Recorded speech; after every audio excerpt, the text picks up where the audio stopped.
立法院针对114年度总预算案昨开始进行表决，一直到今下晡完成三读。这总预算编列3条1324亿，是历史新高。在野党也抬调2075亿，这抬金额也是有史以来上介多。行政院长杜英泰今仔日搁再讲，在野党和国家伫咧危险当中。不过，这中国国民党的部分基不班红不红，伊也呛声讲，这行政院是无能的。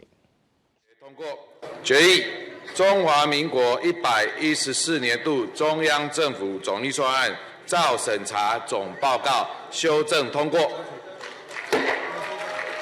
114年度总预算案，立法院为20开始连续无休的审查，朝野立委透明表决，过程也出现表决煞个铁案的乱象。伊伫拿票人数优势的情况下，以赞成54人，反对43人通过三读，在野拢拍扑啊认同。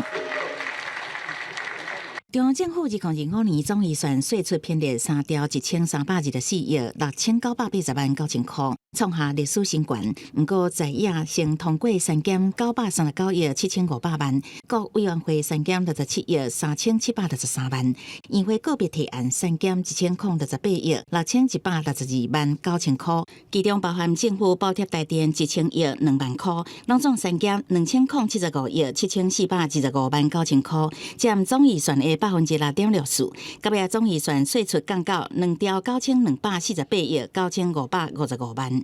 这不是专业，这只是报复，这没有爱台湾，只是在害台湾。行政院杜英泰早起第3届亲情会线，特别请台电的外套，带各部会首长，认为在野党无顾国家安全，扣除法定支出，一般性补助了后，预算互人删减占16%，批评在野删预算是要互政府无法度运作，就是把增加的当作我们是浪费、是腐烂，一笔勾销。这个行政院完全无法接受，程序混乱、内容混乱、荒诞不当的行为，让我们怀疑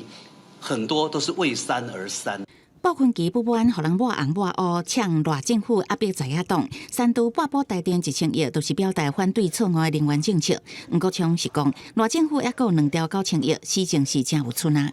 那你每一年要把人民的血汗钱补贴台电2000亿，是不是卓荣泰院长？你每一年要瘫痪国家2次。我也要警告行政院院长卓荣泰，请不要再利用错假的讯息来制造社会的对立冲突。杜英泰表示，在野利用正含的理由报复性质2大提案，想要透过删减预算影响政府的运作。总预算案三读了后，行政院长按照往例爱亲身去立法院质疑，不过杜英泰是因为去台南勘灾无够长。记者采访报道。